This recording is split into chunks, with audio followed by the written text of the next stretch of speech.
So I've actually spent quite a bit of time in the last couple of years talking with different business owners, different developers who have looked at coming to Queen Creek. One of the things that I am arguably the strongest voice for is the true openness to growth and development in the town of Queen Creek. And as a resident, and then later as someone's volunteering on different commissions and committees, I would continue to hear how leadership at the time was very resistant to actually embracing growth in Queen Creek. And I understand that. You know, or at least I understand where that came from. When I first moved to Queen Creek, it was a very rural kind of community. There was around 7,000 residents.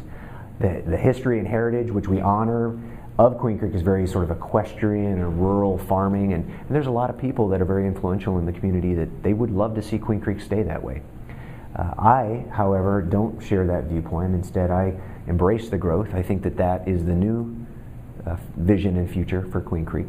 We can honor the history and the heritage as we do of those equestrian uses and farming agricultural roots, but you know, we have about 32,000 residents now in Queen Creek. We are one of the fastest growing areas with new development, new homes coming up in the valley again.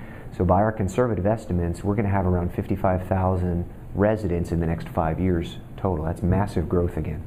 To me, what we really need to do is we need to embrace that growth, to bring those businesses that can provide services to those residents. That's what makes a community.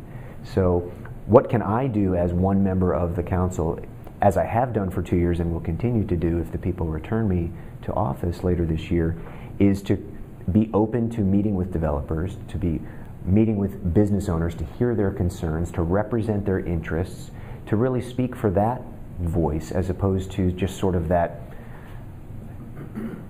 the old way, if you will, of doing things.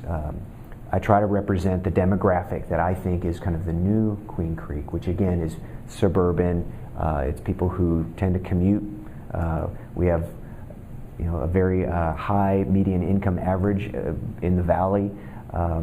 We're very family oriented. We have a lot of younger families, and this is the new demographic that wants to have places to shop, places to eat, places to go and have fun. And that's what I've tried to do while I've been on council is to represent those interests.